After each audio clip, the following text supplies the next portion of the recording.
Possibly over the next couple of days. Could it all come down to the absentee ballots? Could those be enough to close the gap for Joe Biden in places like Wisconsin, Michigan, and Pennsylvania?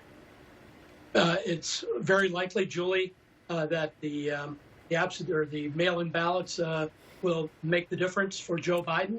And over the next 2, 3, 4 days, it could take that long for us to become more clear about who is going to win this thing.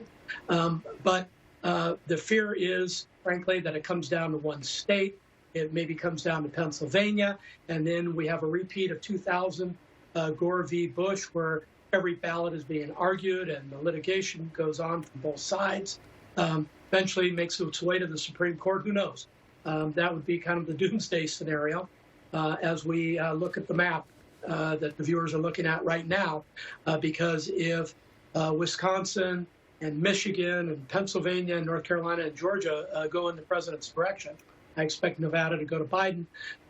You have a real dilemma on your hands at Pennsylvania being one that I think could be the one that is really tied up in litigation. Brian, right now there are 7 states that still need to be called. President Trump is leading in 6 of those 7 states.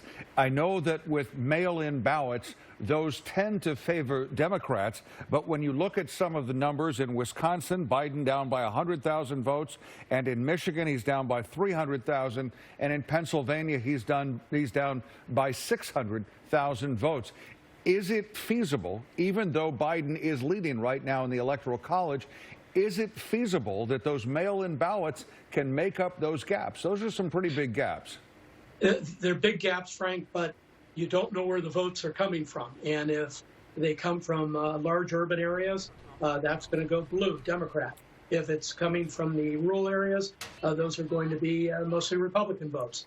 We don't know yet. And the one number that really has gotten my attention tonight is Pennsylvania. The disparity there is huge. Some of those other states that you're talking about, Georgia, North Carolina, these are razor thin, and mail-in ballots and the full counting of everything will possibly make a difference in those states. Heck, the Republicans are still contending that Arizona is not a done deal.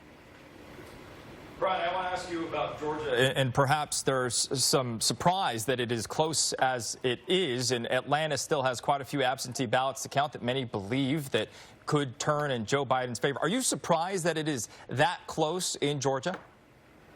Yes, absolutely. I think Georgia was a place that Republicans felt was pretty safe for the president, but Georgia, like Arizona, like a number of other states, are seeing a surge of Democratic voters. And we will see whether the president can hang on to Georgia, Greg.